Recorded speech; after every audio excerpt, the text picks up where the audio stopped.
All right.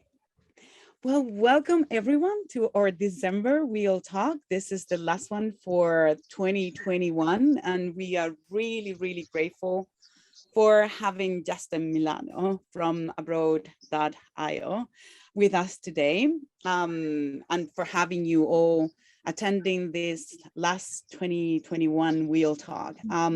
For those who are joining us today for the very first time in these WEAll Talks, I just want to mention that is a very participatory event, and that what we are aiming for is to take advantage of having Justin here to share around the topic of leadership development for the well-being economy. And he's going to be using his time, and afterwards we're going to have around 30 minutes for all of us to talk, to discuss, to share, to bring a deeper conversation into the topic that he's bringing today. So why he's going to be introducing the topic. If you want to leave any ideas, suggestions, questions that you have, please do it in the chat. But I just want to tell everyone that you're going to have a lot of time after to actually talk, to have and join the conversation with Justin. So I'll be taking care of the chat, but don't forget that the main objective of this is that we can have the opportunity to talk to each other. So Justin is an entrepreneur, executive coach, and CEO of Abroad.io, an organization on a mission to actualize human potential and co-create the well-being economy. Justin has the privilege of supporting the world's top funders and executives, and is a sought-after speaker on topics from executive well-being to purpose-driven leadership. Once I have done this introduction, I just want to give the time for Justin. I just want to say thank you again, and I hope we are all going to have a lot of fun, as I always mention. Let's enjoy and have a very, very good time all together. Thank you, Justin. Mike, for you.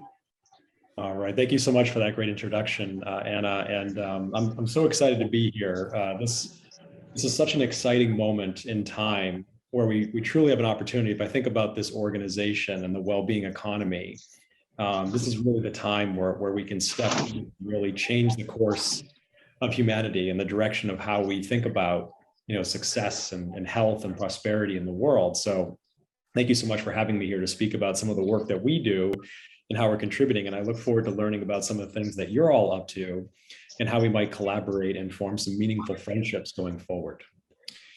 So I'll share a little bit about my personal background and also about Abroad as an organization. And then we can use that as a foundation to get into some of the things we want to talk about today. And ultimately what we're getting at in this overall discussion is that we want to understand and recognize the connection between what's going on inside of ourselves and what we create outside of ourselves. So in this topic of leadership, it's so important to recognize that leaders have an outsized impact on the world. Each and every day, they're making key decisions about the products and services that are brought to society. And they're creating the conditions for so many people to go to work each day, the place that most of us spend the majority of our time, whether it's virtual or in person, and creating the environments for people to live into, which has a direct impact on their well-being. So we're going to dig a little bit more into this particular topic, and I'd love for you to reflect as we're going through this, your own relationship around this, your own experience of being in certain organizations and the role that leadership has played in this overall topic around the well-being economy. So on a personal level, just as a little bit of my story, so I've been an entrepreneur now for 18 years, and I've also been an executive coach for more than a decade. And when I first started executive coaching, I was doing it for my own personal growth as a founder and CEO of a company.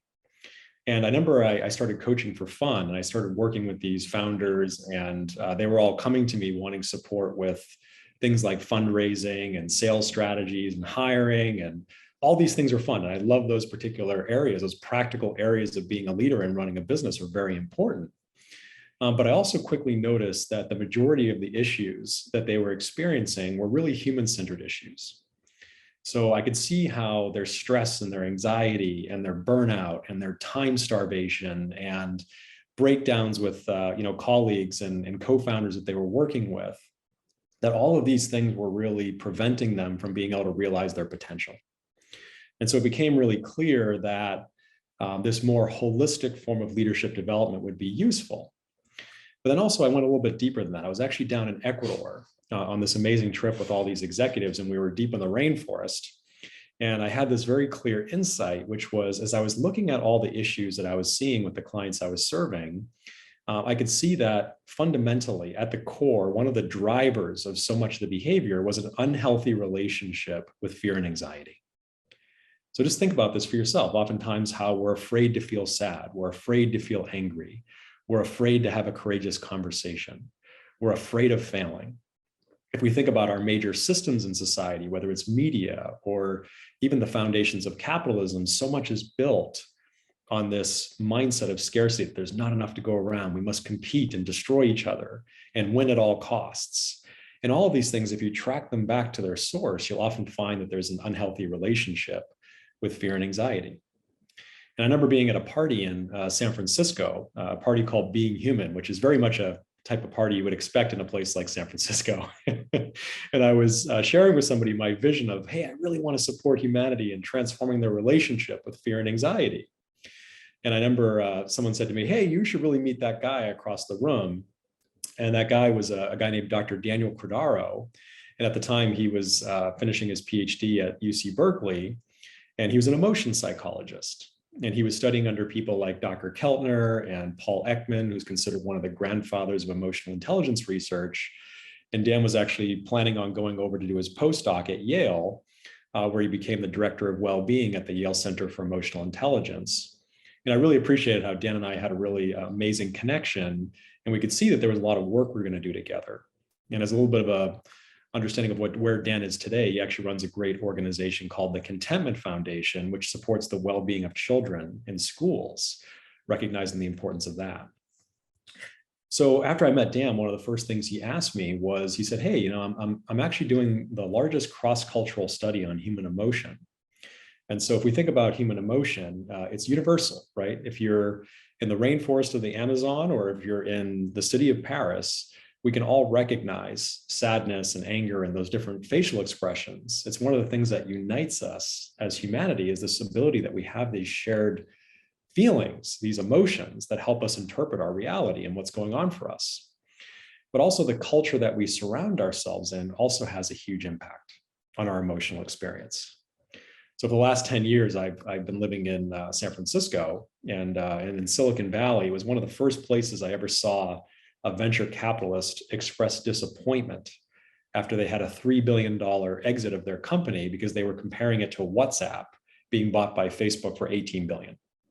So here they are getting this company that just got acquired for $3 billion, which is like the GDP of, you know, many small nations, and they were actually disappointed. So the culture and the people that you surround yourself in, it has a huge impact on what you feel. And so one of the things that Dan wanted to do is he wanted to go to one of the last places on earth where they had not been exposed to any media or television, and that place was Bhutan.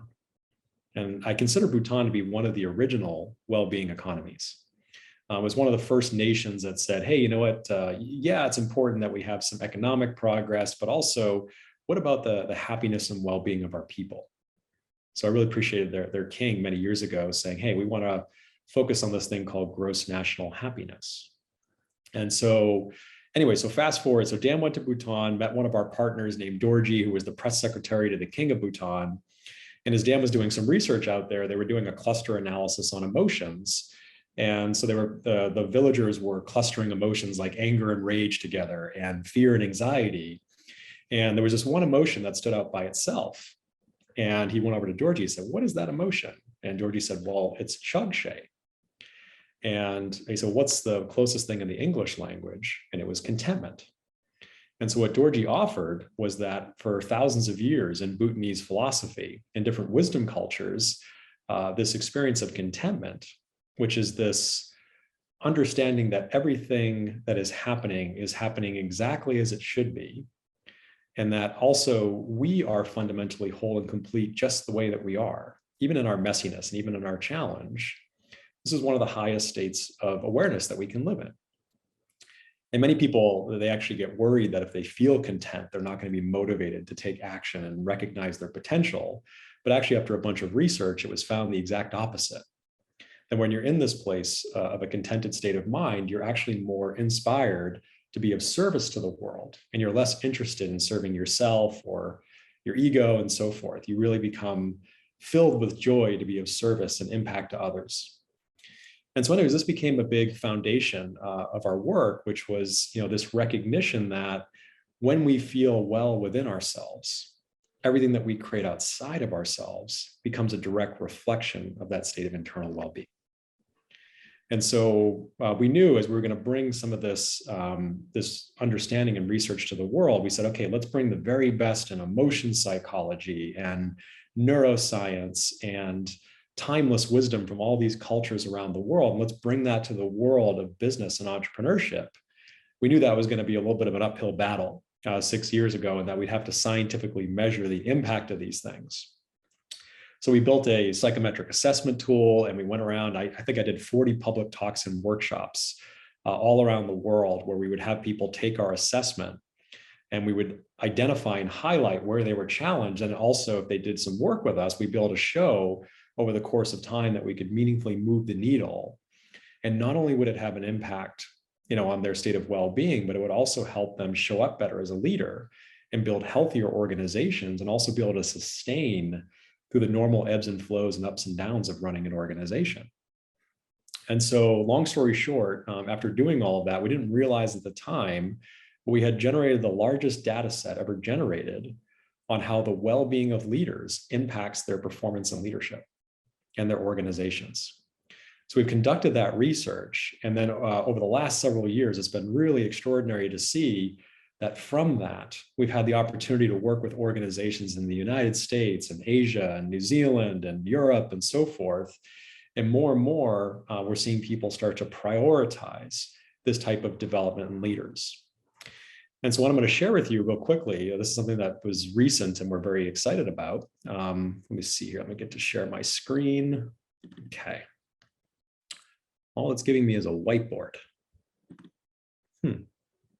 That's interesting. Okay. So can everybody see this? Are you seeing a whiteboard, or are you seeing my data and results at home? It's a whiteboard. It's a whiteboard. Okay. All right. So that's not what I'm looking for here. So for some reason, Anna, I can only share a whiteboard. Yeah, but I give you, I mean, you should be able to open everything you want. Do you want to send it? Is it easy to send it to me so I can share? I don't know. It's very weird. Okay, here we go. I got it. There was some kind of okay. Now you can see this, right? Okay, yes. Fantastic. So going back to this well-being economy that so many of us are passionate about. So the vision for our organization was really cultivated and born in Bhutan. And then this is actually what I'm about to show you right here is New Zealand as a nation has prioritized well-being in ways that very few have across the world. And so what I'm sharing with you here is actually the New Zealand government, both public and also private organizations. We did a national study on their innovation ecosystem. So all of their aspiring leaders, entrepreneurs, and change makers. And we got a chance to understand where they were having their challenges. And then what we did was we ended up sponsoring the ability for these founders. The founders just put in a little bit of money just to demonstrate their commitment to being able to go through this learning journey. But it was 90% paid for by the New Zealand government and these partners. And we went through a 4-month program, and we met each and every week online, and we developed key skills that would enhance their well-being and also support them as leaders. And we generated these extraordinary results. So you can see that just after 4 months, these are the results of, there was 42 people in the cohort, and 36 of them attended more than 75% of the sessions. And in just 4 months, their collective self-awareness score increased from 54% to 68%. So they were feeling less burned out. They had a much healthier relationship with fear and anxiety. They were taking on less of a workload. They were more adaptable in the face of unexpected circumstances. So one of the things that we found in our research is that the tendency of the human mind is to get attached to things being a certain way. And in that attachment, it causes suffering and turmoil within ourselves when the world doesn't show up the way that our minds would like it to be. And so part of what we were doing was developing that ability to be more adaptable and really show up each and every day and say, hey, I've got some great ideas and strategies for what I think might be useful, but what is it that actually is being called of me each and every day as I show up? So we started to build that capacity.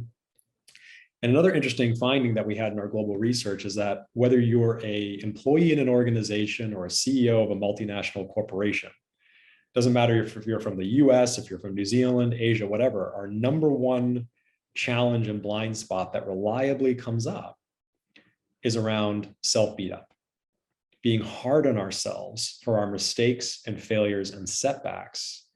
And what we discovered in so many leaders is that they actually believe that they cannot reach their potential without beating themselves up and being hard on themselves. And there's actually a whole new way to motivate. So we started to develop growth mindsets and dealt with some of that, that lack of self-compassion that they were giving themselves through the inevitable challenges of running their businesses. So they were managing their time better. All the things we did were around self-awareness. And then as a result of their increased self-awareness with no direct interventions at all, they also started operating more favorably with their team members. People were keeping their agreements better. They were collaborating more effectively. They were communicating better. They had a stronger sense of culture. They had clearer decision-making processes. All these things came as a result of enhancing their own self-awareness. And then also they felt more inspired by the bigger vision and impact of what they were doing. So really seeing the bigger picture of what they're creating and the long-term impact it has on society. This is actually one of the hallmarks of a contented mind, is you no longer think in terms of short-term gratification or short-term wins. You start thinking about what I'm building and how it's going to impact people 10 years, 15 years, 25 years from now. Or like the famous saying in Native American Indians used to say, consider this the impact 7 generations from now. So this is part of a whole new mindset.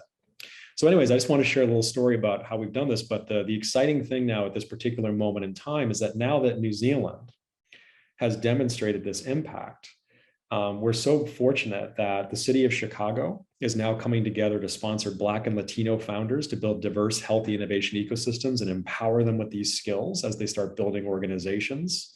In Southeast Asia, we have venture capital funds wanting to develop their entire portfolio and also support the entire education of that ecosystem around coaching and well-being and the importance for leaders. And then even more recently, we have another organization wanting to do development for entrepreneurs in Kenya.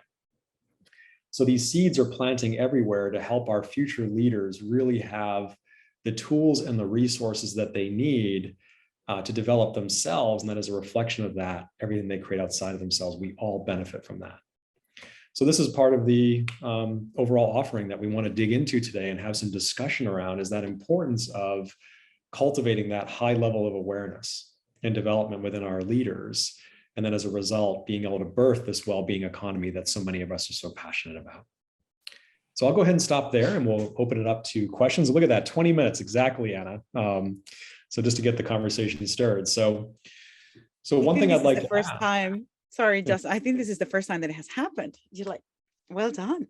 All right. Well, I made an agreement that we were going to do 20 minutes up front, and there we go. We did it right on time here. So anyhow, so what I'd like to do is just open it up, and so many of you are from different parts of organizations and different roles and so forth. So all the things that we're discussing here, I know the topic is around leadership, but all these things are really human-centered areas that we're exploring. So I'd be happy to answer any questions that you have around what we've shared so far. I'd also, if you're open to sharing some of the challenges that you're experiencing as a leader in your role, oftentimes in social impact ventures, it can be so difficult to go against the grain of the dominant way of doing things. And so I can't tell you how often I see social entrepreneurs working so tirelessly and so hard for something that they truly believe in. And then over the course of time, it's perfectly natural to get a little bit burned out and run down. And you might start to question the significance of your work. And that's actually one of the signs and symptoms of burnout, is you start to say, hey, you know what, to be honest, I'm feeling less enthusiastic about what I was working on than when I first started. So this is a challenging world. It's really hard to be a leader behind the scenes and navigate all the challenges. And we all show up with big smiles on our face and all this stuff. Like, it's all good. It's all whatever. Yeah, we're doing great. And, but the reality is, behind the scenes, almost every great founder, every great executive I work with They're oftentimes in the fetal position, just going like, ah, my investors are coming at me, blah, blah, blah. So if there's anything you want to share, any kind of challenges we can work through and be human together, that's the kind of stuff that I really love doing. So any questions, feel free to raise your hand, and you can ask in the chat, or you can ask live on the screen. Yeah. Okay, so Bikita, his face actually, gee, Susan, help me here. I don't know if it's Uganda or if it's in Kenya, actually. Kenya, I remember. Yeah, there we go. So he was talking about challenges I face here with my team is how to set the team to be organized. Bikita, I don't know if you want to develop that comment or... Yeah. So Bikita, if you are here, would you share a little bit more context around what you mean around organized, right? So are you noticing that your team is not as focused as you'd like them to be, that they're getting really scattered and they got too many things going on? Is it a breakdown of agreements, prioritization? I'd love to hear more context on that, and that way I can provide some greater insight. Are you there, Bikita? We can't hear you. He might be struggling with the internet connection. So Bikita, if you want to keep using the chat, I'm more than happy to share it and read it for everyone to for Justin. Okay. Something is not going well. Well, okay. Anyone else? Let me talk about organize. And so I think one of the things, okay. So, and again, this may not be exactly spot on without the full context here, but one of the big challenges that we're all facing, as human beings, is that our attention is constantly scattered, right? So just like the heart beats, the mind thinks 60,000 thoughts a day, right? And so one of the things that people are having difficulty with is that, with our phones, buzzing and chirping at us, with the to-do list being, just extraordinary, and also the pace and the acceleration of the world. How many of you are feeling that right now? Right. So right now we're in this major technological evolution, right? And what happens is that there's all sorts of research around this, but every time we create some kind of new technical innovation, it then creates other innovations, right? So think about the iPhone or the smartphone was created, and without the smartphone, you wouldn't have Uber and all these ride-sharing apps. So every time there's a new technology or an innovation, a bunch of other new innovations are spawned from that. So what's happening is that we're actually at a rate right now of moving where the speed of change is now 4 times greater in this last year than it was like 10 years ago. So that's why it just feels like everything is moving increasingly faster and faster and faster and faster. And it's only going to continue to accelerate. And what's happening is so many of us are spinning out of control, trying to keep up with this pace, being totally plugged into technology. In our minds and our bodies, we're not programmed, to be moving at this particular speed. And so people are wearing out, they're burning out, and so forth. So it's incredibly difficult in this fast-paced, very chaotic world to often stay centered and stay balanced within ourselves. This is where things like mindfulness can be a very helpful practice. A lot of people make the mistake that mindfulness, they think about it as like meditation, and my mind should be perfectly still and quiet. Like that's what that means. But if my mind's active and busy, then I'm doing something wrong. But actually mindfulness, even if you sit down and notice that your mind is really racing and going actively, just the fact that you're noticing that your mind is racing and very active is the practice of mindfulness. Sometimes you just sit down and your mind's wild, and sometimes you sit down and your mind's quiet. And the question is, can you be okay with both of those? Can you be okay with your joy and your ecstasy and your happiness? Can you be okay with your anger and your sadness and your despair? Can all those be welcome? Right. So one of the key things is that in an organization, the more that we can develop these skills within ourselves to move through the world with a greater sense of presence and connection to ourselves, it's really inspirational to others. And it also supports us on a very practical level of waking up each and every day and determining what's actually important, what is really going to move the needle, and can I allow myself to focus on those things and go deep in those things and allow my mind to get into flow states, right? And be able to push away all the other distractions of the world. This is a superpower in today's day and generation. So that's a little bit about something we see there. Okay, so I see also we don't have a meeting time. We meet anytime we want. We don't have fixed time for our meetings, but everybody looks onto me to set everything in order. Okay. All right, so Bakita, so on that note, so that sounds like some good practical stuff, right? So what you want to do each and every week is that it's great and wonderful to wake up every day and say, what's needed? Where do we need to put our attention? A little bit more of that yin, type of energy, right? Like what wants to happen. But then we also need some structure and balance. All right, so what I would encourage you to do is really set up a meeting schedule that's reliable and consistent to where it becomes a practice. So as an example, our entire team gets together every Monday and we focus on first thing in the week, what are the most important priorities, that if this would be a great week and we got these things done, it'd be wonderful. And what is each person responsible for in being able to move in that direction? And so we rely on that meeting each and every week. And meetings in itself are also really poorly done across all organizations in the world. Oftentimes you have people in the meeting that don't need to be there. The purpose of the meeting is not clear. There's not an agenda. There's not somebody who's owning the meeting. There's no clear actions or decisions that are made at the end of the meeting. These are all very practical skills that are important to develop to keep that team focused, organized, and on point. So those are some core manager and leadership skills for sure. Yeah. So Nasim, I think it would be great if you open your mic and you share your question, and then Niels, you're going to be the next one. Yeah, hi, that was really interesting. But I was really struck by what you said around, and this is something that we've been talking a lot in our company recently. Like we have a really good culture on like accepting mistakes and helping people navigate mistakes and how do we support each other. But what we started to talk recently has been this part of like how hard we are with ourselves. Like we're not hard with other people, but because I think of the standards that we are really hard on each other. Like I'm hard with me, and my boss is hard with himself. And can you expand on that? Like because I feel that we don't do it on purpose. It is that fuel of like, no, there is a higher standard that I can aim to be. I can do things better. I should have spotted that gap. But yeah, what have you noticed that is the fuel that people can use instead? So that was quite interesting. Yeah, fantastic. Well, I really appreciate you sharing, Nasim, and answering and asking this question on behalf of everybody, because I think all of us can relate to having a bit of an inner critic. And I actually call myself a recovering self-beat-up addict. There was a point about 10 years ago where every time I spoke into a room, I would be beating myself up for about 30 minutes after about everything that I had said.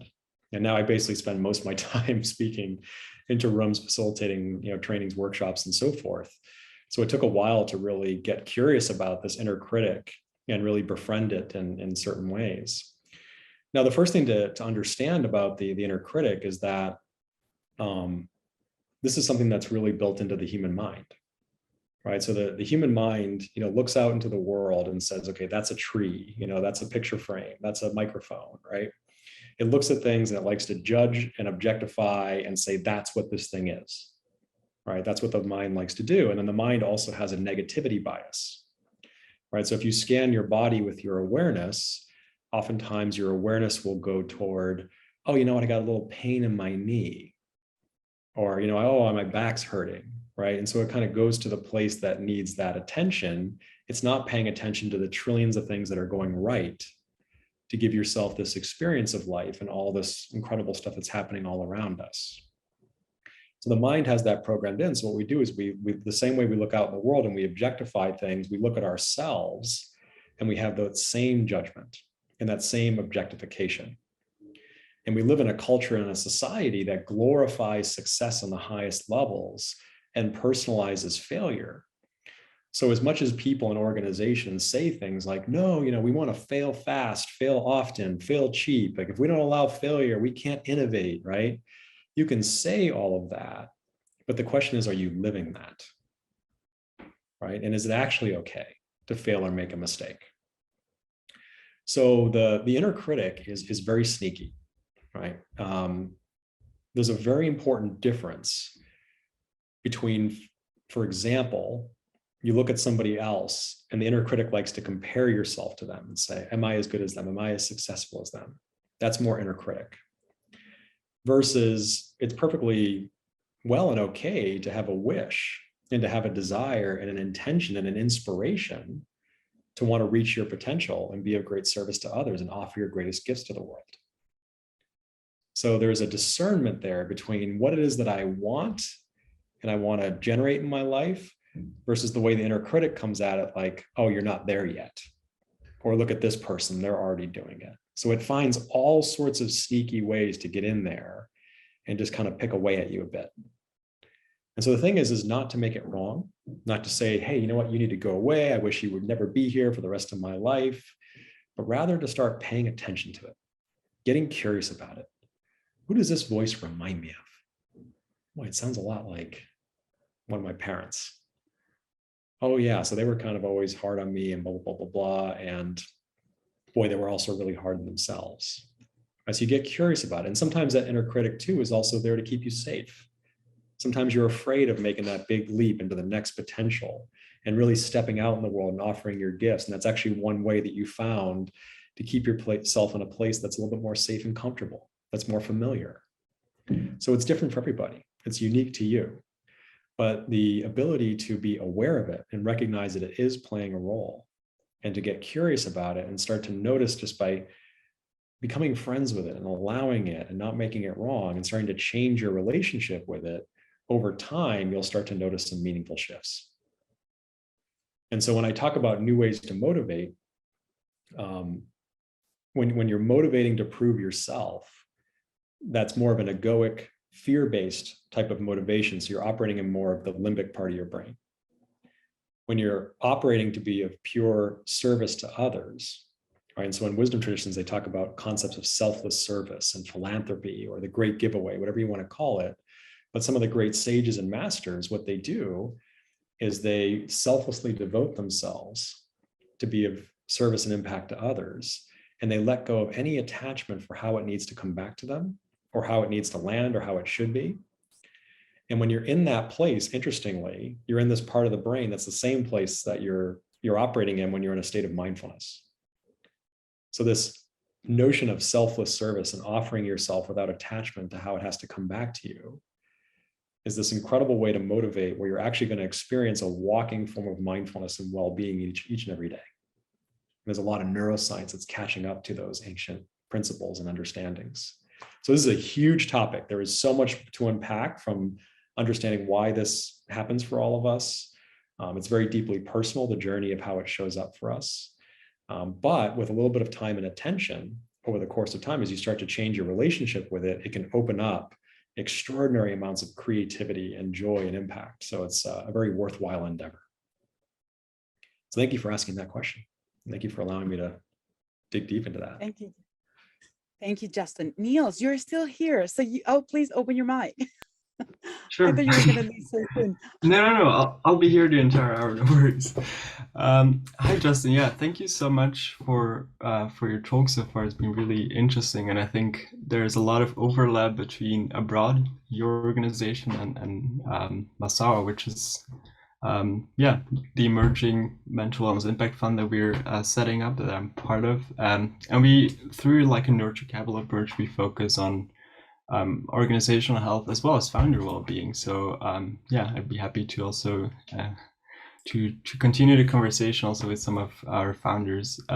So my question to you was, from your experience, do you feel like leadership coaching ripples through to the entire organization, so that it's just not something that stays with the leadership team? Because like what we have seen is that there's often like this growing gap between leaders who have gone through these great transformative experiences, so to say, while that there's people within the organizations, employees that who haven't gone through these self-development programs or coaching, that kind of that there's almost this divide. So is it enough leadership coaching to allow for this like transformative cultural change? Does that make sense? Yeah, it's a fantastic question, and the answer to that question is, of course, it's very helpful for the leaders and the executives to do the work on themselves. So oftentimes you hear, even if you had all the employees in an organization doing a lot of work on themselves, if they feel like the leaders aren't shifting and changing, they're kind of blocked from being able to do things in new ways that might be more supportive. But one of the things that we do at Abroad is we take a whole organization approach. So from a very practical level, when we work with founders, entrepreneurs, all that, we also work with large enterprises. And oftentimes what you see organizations do is they say, okay, we're going to get, executive education for the executives. We're going to look at some of our leaders who are malfunctioning and get them some one-on-one coaching. We're going to bring in this third-party manager firm, and we're going to train people on how to be effective manager because they have a huge impact on the people. We're going to license LinkedIn Learning and thousands of videos, and and that well-being thing. Here's a platform where you can watch a bunch of yoga videos, and here's a therapy benefit. You'll be fine. Take that, employees. That's all you need, right? It's not about our cultural way of doing things that's causing this kind of challenges, right? So, like for instance, in Amazon, they have a booth that they call the Amazon booth, where you basically go into a little booth with a fan, and they give you photos of nature, and you do like 5 minutes of mindfulness. So it's not about looking at, the fact that people are being required to pee in bottles to be able to keep up with their delivery shifts. No. Go sit in that booth for 5 minutes. You'll be okay, right? So what happens in organizations is there's this very disintegrated strategy around these things. And also they don't deal with the underlying cultural and systemic ways of doing things that are actually driving the challenges. So the way we deploy it is actually different levels of the organization are all getting exposed to this within their budget levels. So with executives, they typically like, one-on-one executive coaching. They'll get together with their executive team with 5 to 8 people and do some group coaching. The leaders who are like the senior, directors and vice presidents, they'll be in a little bit larger cohorts, also get some one-on-one coaching. But then the managers who are impacting all of the employees and individual contributors in a company, one of the things we do there is we do cohort-based learning. So they get together in cohorts of 30 or 50, and they get one-on-one coaching plus the cohort-based learning at a very affordable rate. So they have that live human interaction. And what's happening is they're learning the key skills that also the executives and leaders are learning. And so you start to create shared understanding and language throughout the organization, and you get all the parts moving together. And then even the individual contributors, we usually, because of budgetary concerns, we can't offer one-on-one coaching, but we can offer cohort-based learning.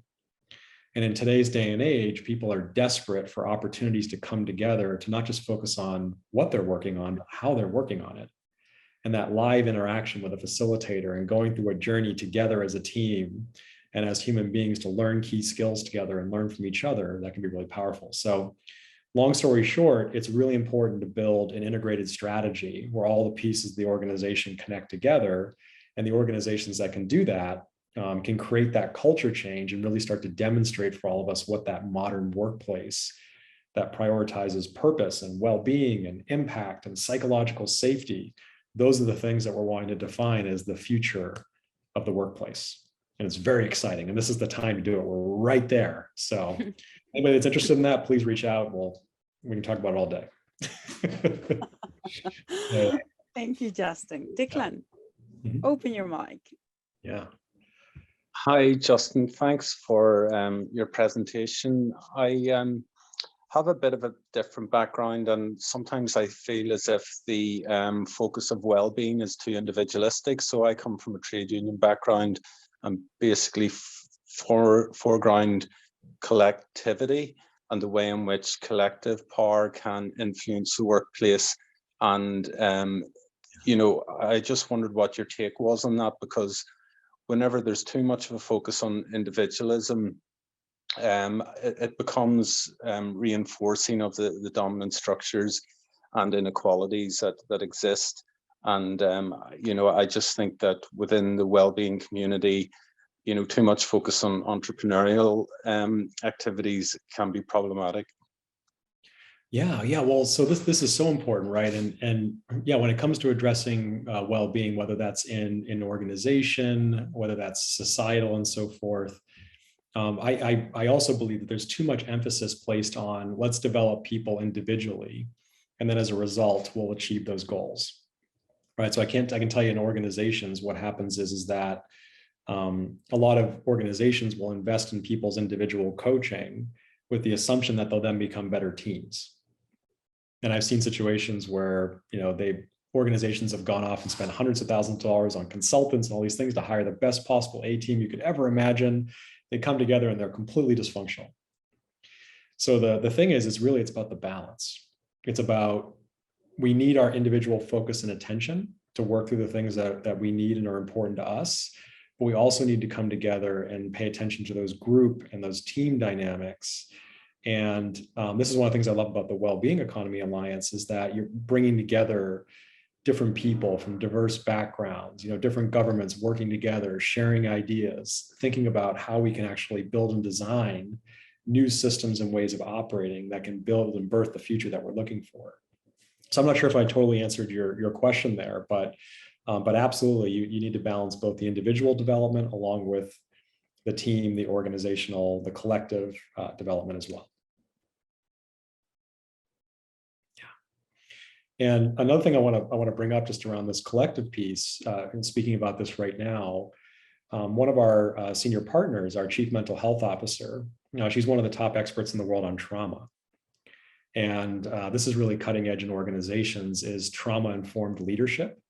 So understanding how trauma impacts our behavior and so forth. And we're living in a rare moment in time where both a lot of people are experiencing individual trauma, but we're also dealing with collective trauma with what's happening with COVID and all these lockdowns and all this kind of chaos that's happening in society. So that's a really big topic to uncover. Might be actually a really useful one for the future, is to get someone like Manuela on our team to actually talk about that, because we are finding that entire organizations can be traumatized. Entire nations, of course, can be traumatized, and the impact that that has on creating all the systems that we live into. So a lot to unpack there. Yeah. Thank you for your question. Yeah. This is the fun part for me, just asking questions, kind of stirring things up, what's happening. So thank you everybody for all your interactivity and your great shares. I don't usually raise my hand. Oh yeah, Marina, go ahead. Okay, after I'm gonna go. Sorry, I was trying to find the raising hand and the little emoji thing, and it took me a while. I just did like this eventually. So my question is about this.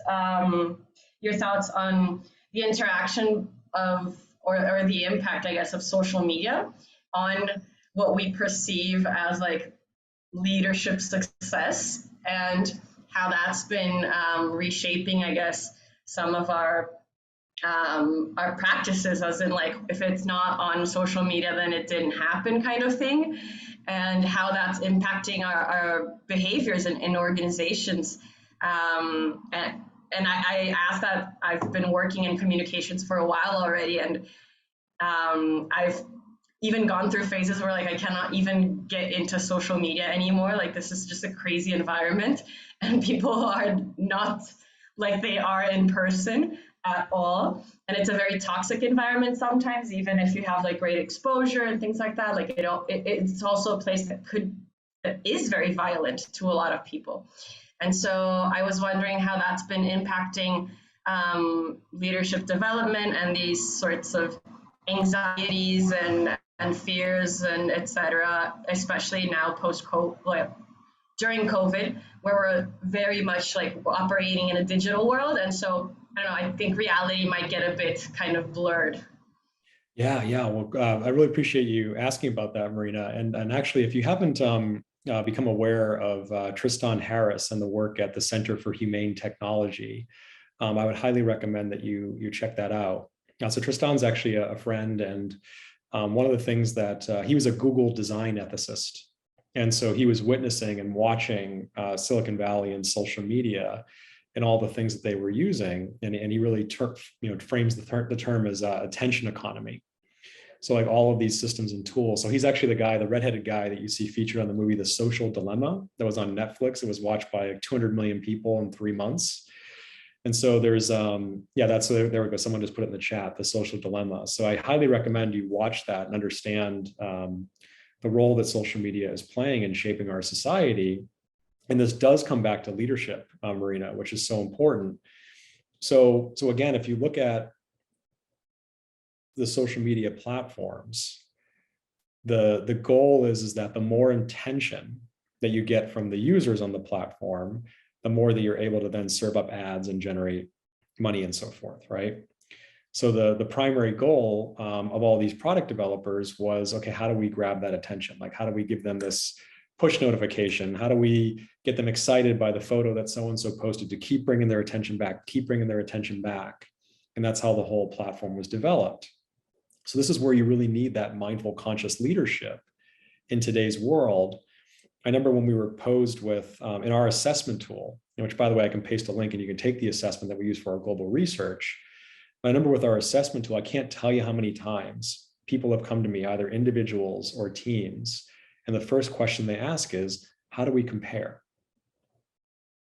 Right, so there's that inner critic again, right? It's like, how do I compare to somebody else at my stage and role? I want to compare myself. And I go, okay, well, I know that the number one challenge across the globe is that people are hard on themselves for mistakes and failures. So yes, that user of the product wants this feature, and they may use the product more as a result of that, but it's not actually good for them. It's like, no, this is an awareness assessment. It doesn't really matter what's going on here. This is your opportunity to see where your attention can be placed to improve your experience as an individual, as a leader, and so forth. And so those are the kind of questions that leaders are going to be grappling with as we develop the well-being economy is, I could build this and people might want it, but is it actually good for them?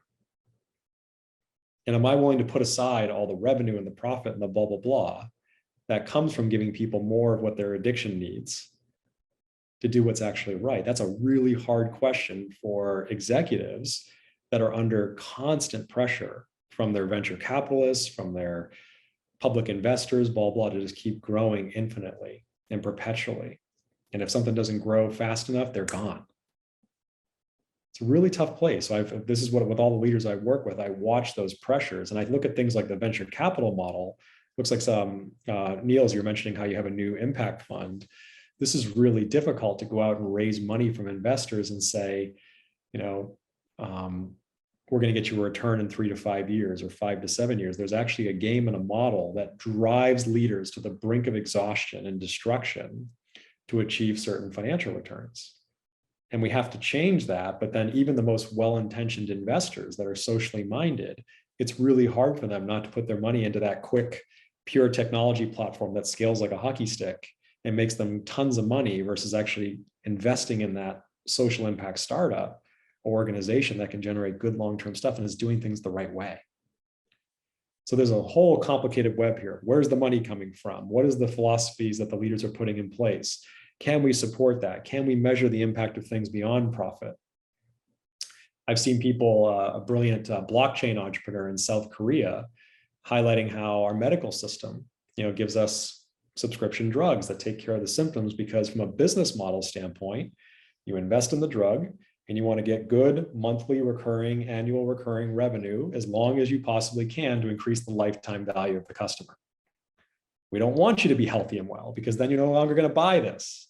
So we need new ways of valuing. If someone actually does cure somebody, that should help increase the value of the company, their market cap.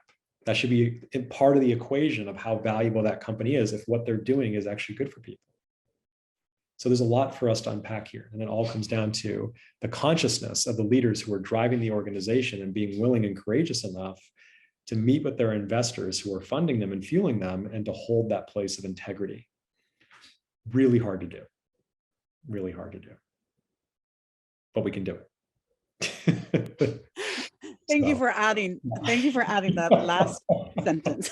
That's important. And I go through it every day, by the way, same thing, because we're a company that's growing and all that stuff, and we're raising capital and our revenue is growing and all this stuff, and we go through those same challenges. It is hard. It's very hard. Yeah. So Justin, I got stuck with the word contentment. I don't even know how to. Can you pronounce it for me? Contentment. Yeah, you said it perfectly. Contentment. Yeah. Okay. So that. Could you describe? Could you explain the meaning of that because I don't think there is like literal translation into Spanish. But I got to start with what you said, or what I think I remembered, and I have a question about it. But first I would like to hear about the meaning of that word. Yeah. Well, fantastic. And one of the first things I want to say about it too is that I remember when Dan and his contentment research team at Yale, they actually went off and looked at all the wisdom texts, Vasista's Yoga, the Bhagavad Gita, the Quran, the Torah, the Bible. And actually there was no mention really anywhere of the word happiness.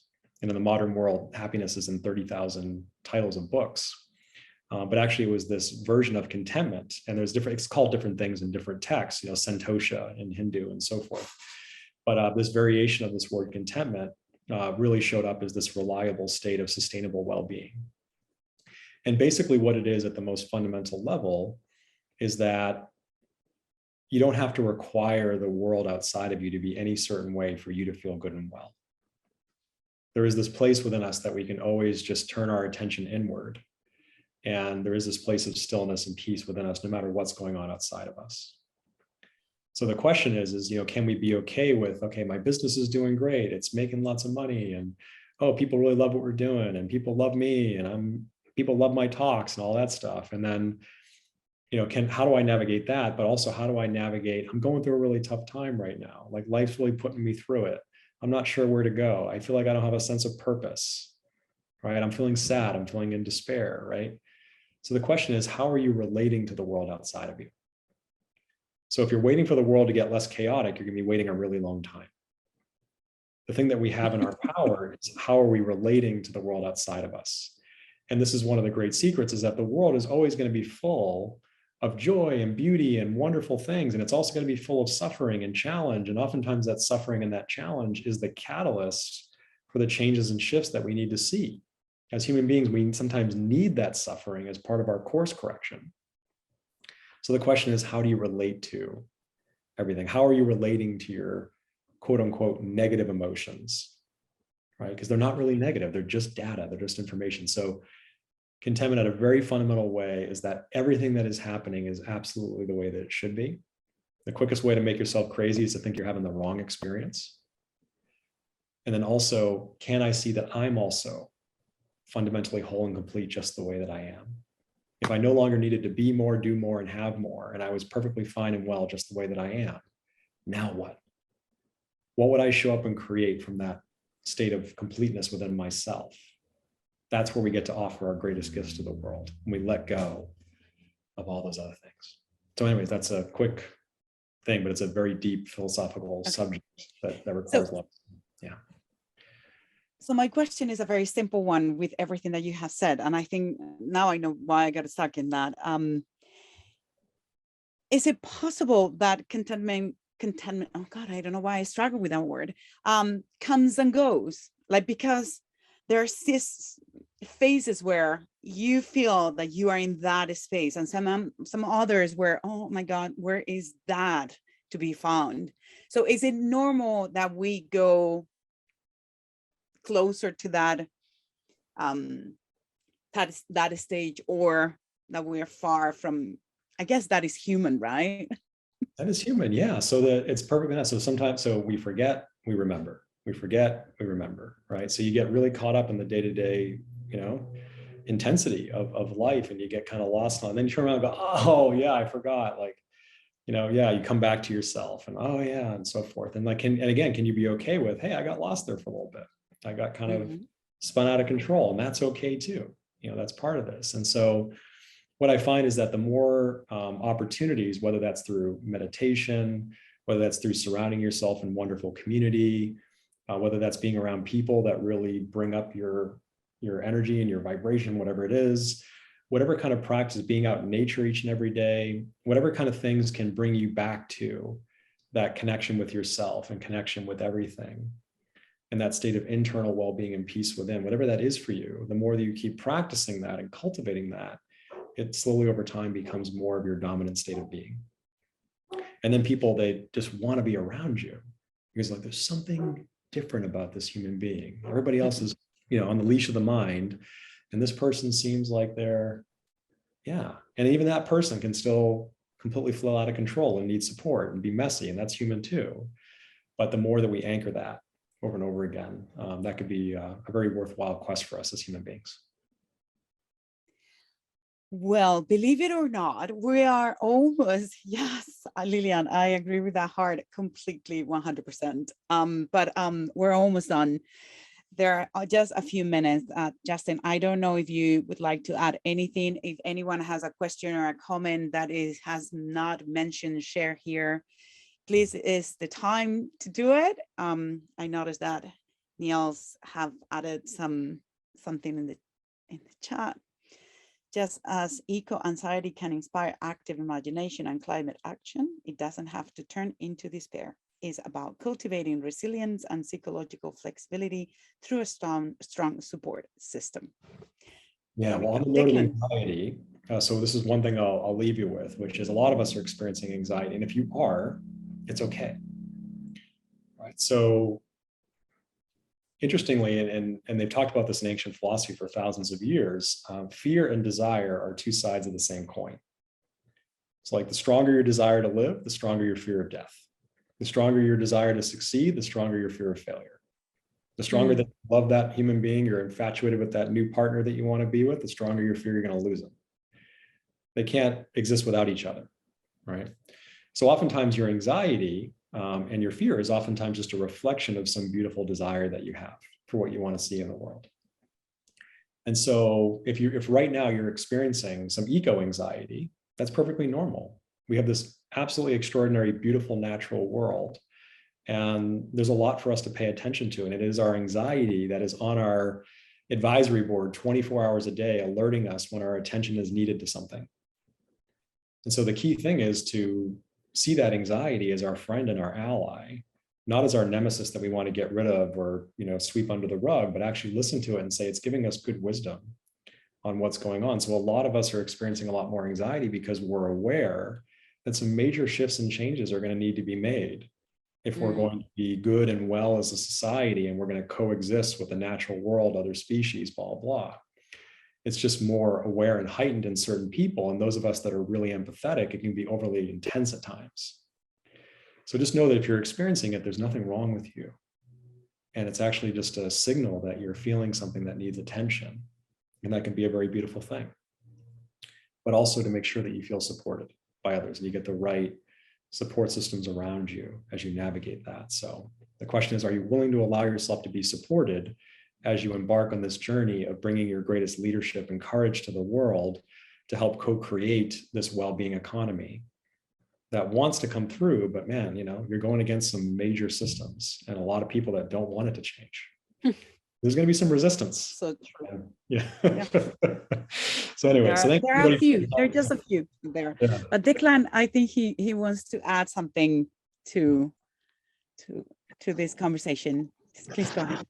Yeah, I think with the focus of my work on eco-justice, it's partly picking up on what you said before, and I agree with what you said on eco-anxiety. And again, I think it's important to work as collectives, whether it's communities or groups of workers, trade unions, to have a positive, active input into society. But sort of reflecting upon that and what you said about contentment, I feel that the level of inequality in the world, not just in wealthier societies, can we be content with a world that allows that to persist, and the dominant systems in place will continue to do so, as well as the implications for the planet. So, there are hundreds of millions of people at the moment who are suffering the impacts of inequality and climate change, and it's very hard to be content with that state of affairs. Yeah, well, so this is actually the fascinating thing, is that you can actually show up in full service to those changes and shifts that need to happen and feel all the pain that comes along with that, and recognize that we're also part of a larger kind of cosmic dance that's doing its thing, that we sometimes can't fully understand why it's doing its thing and what's actually happening. And so it's an interesting place of both being fully participating in the world. They call this the Yogi's paradox. How can I fully participate in the world and show up and all that, and also have a healthy level of detachment to see the bigger picture, that there is something happening that sometimes we can't fully understand, the mystery of the world. So I think that the work that you're doing is absolutely fantastic. And I love that you have the inspiration to do that. These are definitely major problems that need to be solved with a lot of our creativity. And going back to climate justice too, I recently found out that 5% of the world is comprised of indigenous people. And right now they're responsible for 80% of the natural world preservation. So one of the most important things I think we can do if we want to solve these things is find ways to really, truly listen to the indigenous and the wisdom keepers, because they have not lost track of that wisdom of how to relate to the natural world and how to relate to ourselves and this larger understanding of human consciousness. And that's a big part of what we do in bringing executives to places like Bhutan and New Zealand with the Maori and the shamans of Peru. There's so much wisdom there. And we're actually working on some virtual reality stuff to be able to make sure that people can gain some of that wisdom without having to actually travel there, because travel has a huge impact and a footprint. So yeah, a lot of questions up right now in the world. It's going to take a lot of courageous people to address them. So thank you for being my new friends and for being willing to show up in this way. And just know that I'm here to be your ally and your support system and anything that you need, and would love to collaborate in whatever way makes sense. And I'll go ahead and I'll just put in a quick link for all of you if you want to take the assessment, the 15-minute assessment that we have offered to leaders around the world. We had over 1,300 leaders take this as part of our global research study. Just takes about 15 minutes, and it can give you some awareness about how you're navigating in your professional leadership world. And then again, anytime you need anything, reach out. Here to be your friend, and I'd love to learn about what you're doing and see how we can collaborate. It's in our vision statement to co-create the well-being economy. So we all need to do this together. We need all of our collective gifts. So I'm in.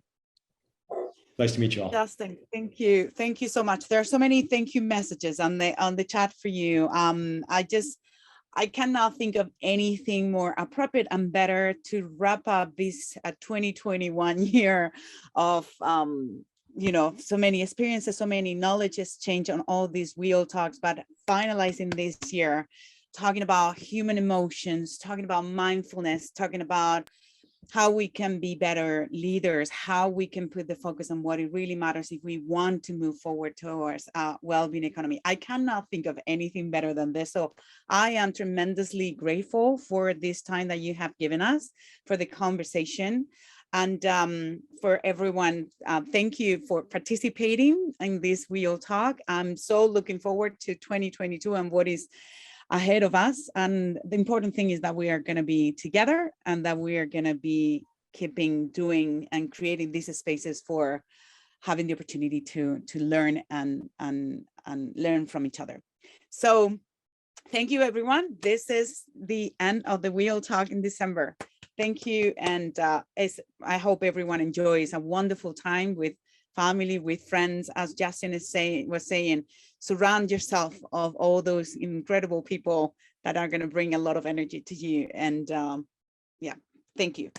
Yeah. And thank you, Anna, for all your work putting all this together and getting everybody together. So yeah, I can really feel your devotion to the work, and you're an amazing human being. Thank you. Thank you so much. All right. See you all soon. Have a nice holiday season.